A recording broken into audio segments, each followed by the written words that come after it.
mabuting tao ang aking si Greg.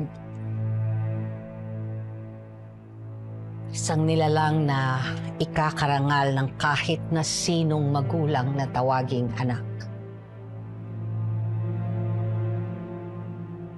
Isang anak na pinangarap kong magkaroon. Siya ay matapat, masunurin, maabilidad, matapang, na ilang ulit kinuwestiyon at pinagdudahan ng ilan. Ngunit hanggang kamatayan ay kanyang pinatunayan.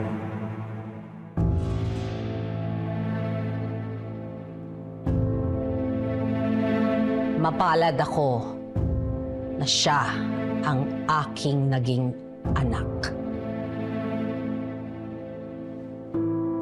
Greg, pinaabot ng iyong kapatid ang kanyang walang hanggang pagmamahal.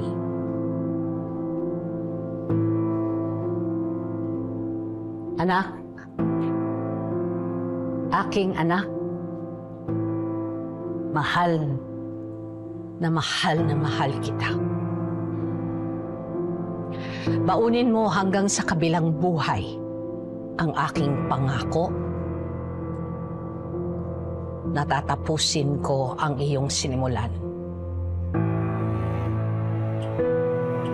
Pangako, anak.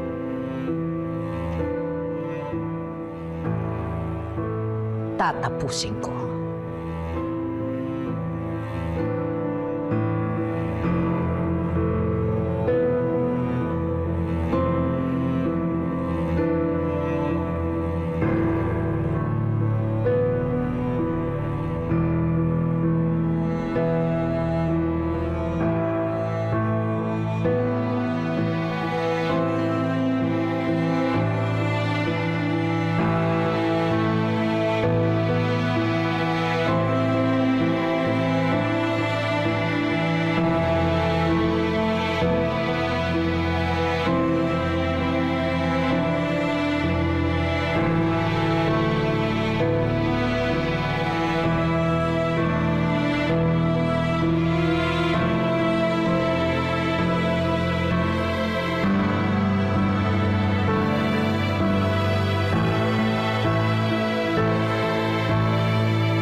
Tapos na ang pait-paitan ko sa mga Montenegro.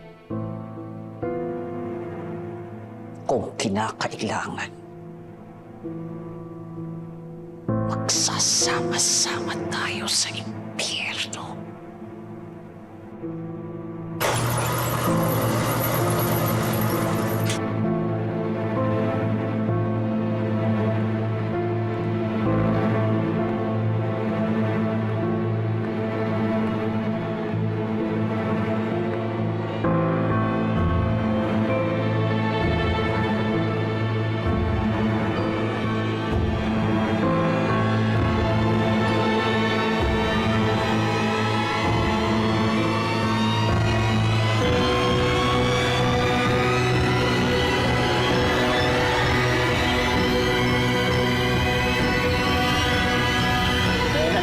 Sobrang sesa ako kagabi.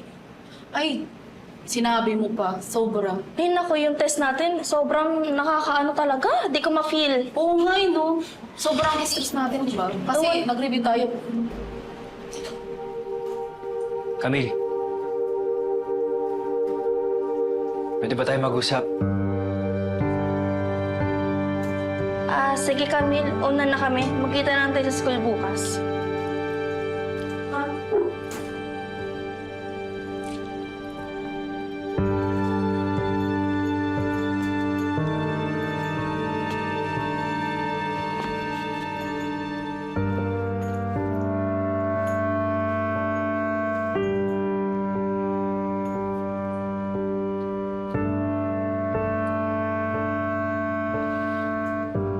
Pasensya na.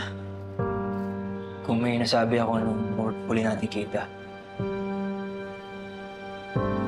Bigla lang ako. Anong plano mo?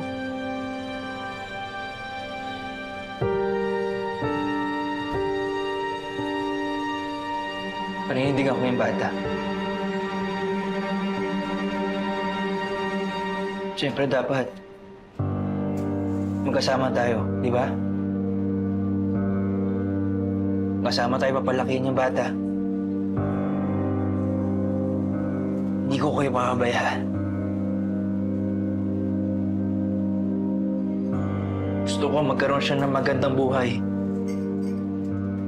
At buwang pamilya niya. Salamat.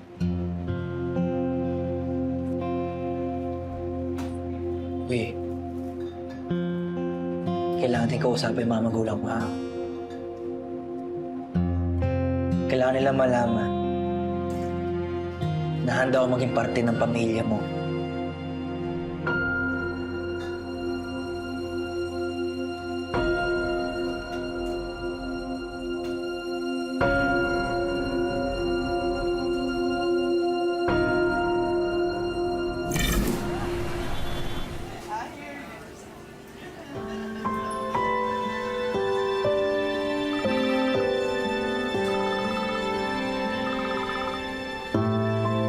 Hello, Bessie.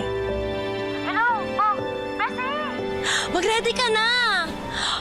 Oo, nakahanap na si Mama Janet ng lilipatan mong bar. Sige, Bessie. Salamat. Oh, sige. Text ko sa'yo saan tayo magkikita, ha? Oh, sige. Bye-bye!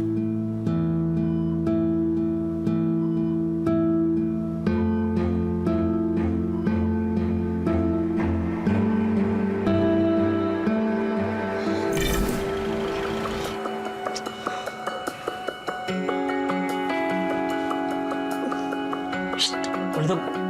Gising! Nandiyan sila Tanggol! Kuldog! Gising na! Ay, Tanggol! Uy! Tanggol! Gising na! Oh, Tanggol, alas kayo dumating? Kanina lang.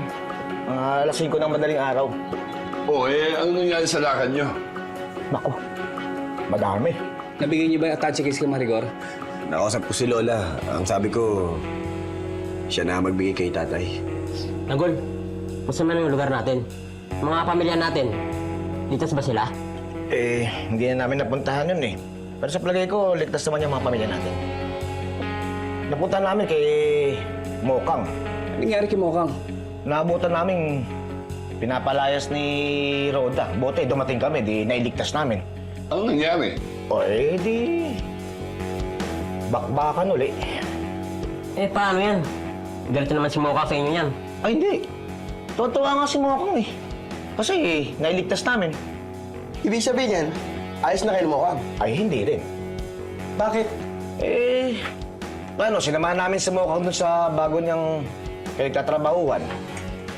Yung club na pinapasukan ng Chiki. Eh, itong si Tanggol, nagselos. Oh, napaaway ba kayo, ha? Ay, hindi. Binugbog lang naman niya lahat ng mga lalaki ron. Naku, Tanggol, ibig sabihin yan, bad shot ka na naman kay Mokang. Yun nga eh. Hindi ko alam kung paano ako babawi sa kanya. Galit na galit sa akin eh. Eh, anong gagawin mo? Siguro... panahon na talaga para magpakabait na ako. Magbagong buhay. Kinakailangan ko na talaga maghanap ng totoong trabaho. Yung may pagmamalaki ko sa kanya. Para maalis ko siya dun sa trabaho niya. Totoo na ba talaga yung pagbabagong buhay mo? Totoo na to. Kinakailangan ko na talaga magbagong buhay. Sama kami dyan! O, paano? Di maligo na tayo para makapaghanap na tayo ng bagong trabaho. Oo! Tara, tara! Tara na! Tara, sama tayo Tanggol! Bisa mo! Yan na!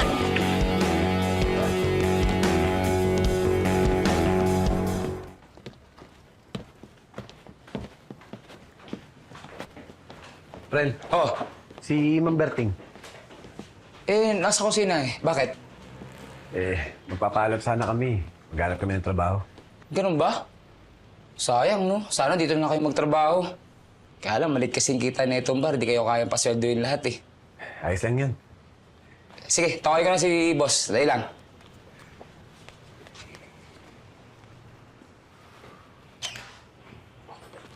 Oh, Berting, saan kayo pupunta? magpapaalam po kami sana. Maghanap na po kami ng trabaho. Magandang balita yan. Sinabi naman po namin sa inyo, di ba, magbabagong buhay na po kami lahat. Magpapakabait na po kami. Tama yan, Tanggol. Tama yan tayo sayangin ng buhay niya. Alam mo, mga bata pa kayo. Nakakasiguro kung kaganda pa kinabukasan niyo. Salamat po. Sige, Ma'am Berting. Alis po muna kami. Ingat kayo, ha. Tsaka, ingat kayo sa mga pulis, ha. Mahal hindi pa lumalabas ang mga mukha niyo sa telebisyon. Pero sigurado akong hinahanap pa kayo nun. Ha? Opo, Mang Berting. Mag-iingat po kami. Sige. Salamat po. Ingat, ha. Ingat kayo, Tanggol. Ingat. Friend. Oh. Galingan nyo, ha? Sige, sige. Lakasan mo, ha? Ay.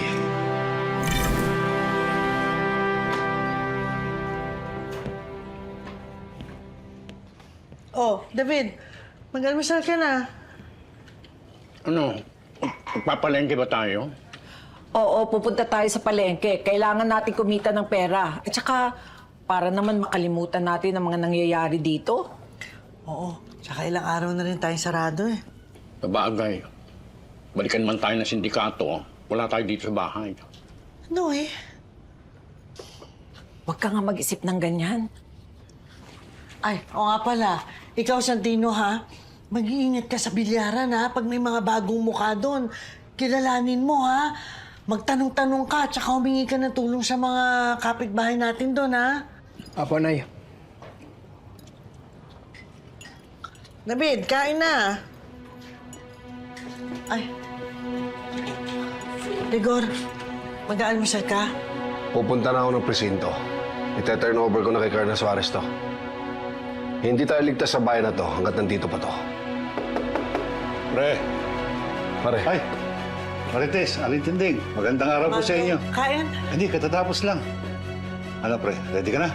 Tara. Nagsama na rin ako ng tropa para may escort tayo papuntang presinto. Salamat, pare. Nauna na kami. Sige po. Rigor, mag-iingat ka, ha?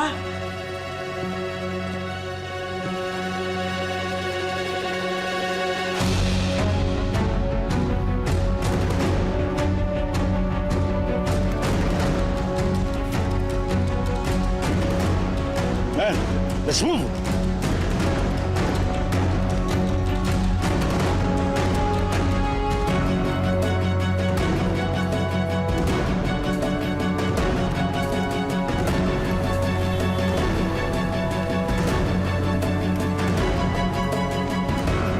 Mang Rigor, kami na bahala dito.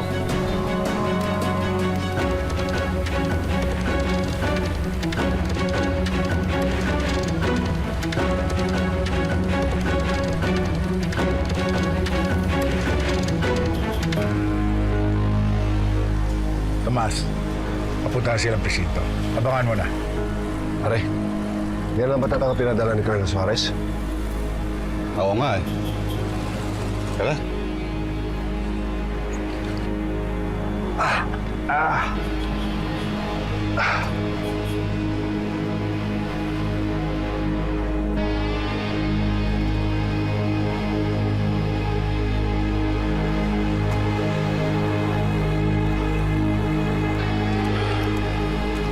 Pre, Protection mo.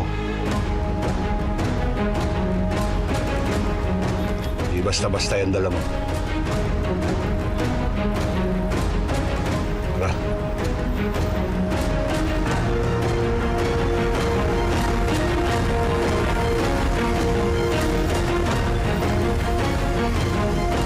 Tara.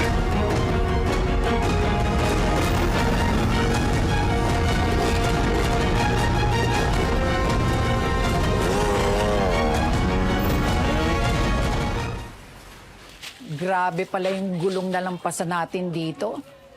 Grabe ang ginawa nila sa bahay natin. Oh. Ngayong naisoli na ni Rigor yung mga droga, siguro naman matatahimik ang buhay natin at makakauwi na si Tanggol. Nako. Sana nga maayos na yung lahat ng problema natin. Ayoko yung ganito pakiramdam eh. Yung nag-aalala ako lagi para sa pamilya natin. Eh basta naman madispatcha na yung droga na yan, sunod-sunod na maaayos sa mga bagay-bagay. Ay dapat, maidamay na sa maaayos ang kaso ni Tanggol para makauwi na siya dito. Kaso nga hindi pa. Kasi nadagdagan pa yung problema natin. Ha? Pero ibig sabihin, Eh paano? Nabanggit ni Rigor. Kakasuhan daw ni Roda si Tanggol kasi nga tinutukan niya ng baril. may pinagmanahan. Ay, sigurado akong si Roda ang may dahilan yan. Lahat ng gulong pinapasok ni Roda, siya ang may dahilan. Ting, tumahimik ka nga. Mamaya may makarinig sa'yo. Hindi pa nga tapos yung kaso mo kay Roda eh. Tapos ang dami-dami na natin problema, di ba? Dito sa bahay, sa mga pangyayari. Tapos meron pang dagdag na ganyan. Sana naman huwag natin makasalubong yung Roda na yan. Nadidinig ko na naman bunganga ni Manay. Nako, wag na wag ko siyang makakasalubong. Baka hindi ko matansya ang pwede kong gawin sa kanya. Halika na. Naku, halika na. Makarami. Talaga, war freak.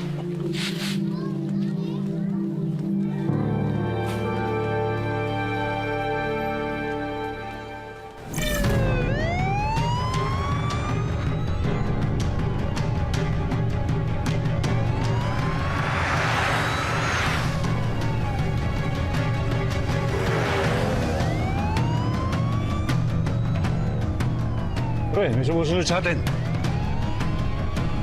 Manda kayo. May sumusunod sa atin.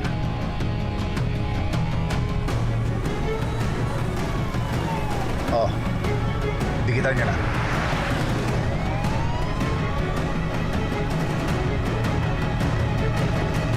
Malapit na sila. Salubungin niyo.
natin pwede iwan yan! Pagkala niya ako! Kaya na ba, pre?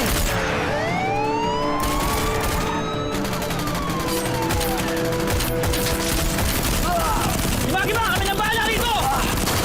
Wala sa presinto!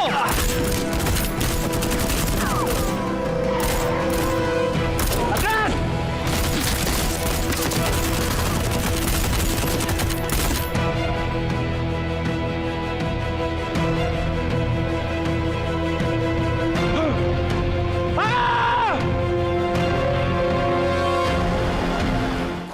Sino mang nangangailangan sa manggaling tutulungan, tawagin lamang ang ating tagapagtanggol. Laban sa mga ganit at sinungaling umanda pagkat nandito na ang ating tagapagtanggol. Sino mang nangangailangan sa manggaling tutulungan, tawagin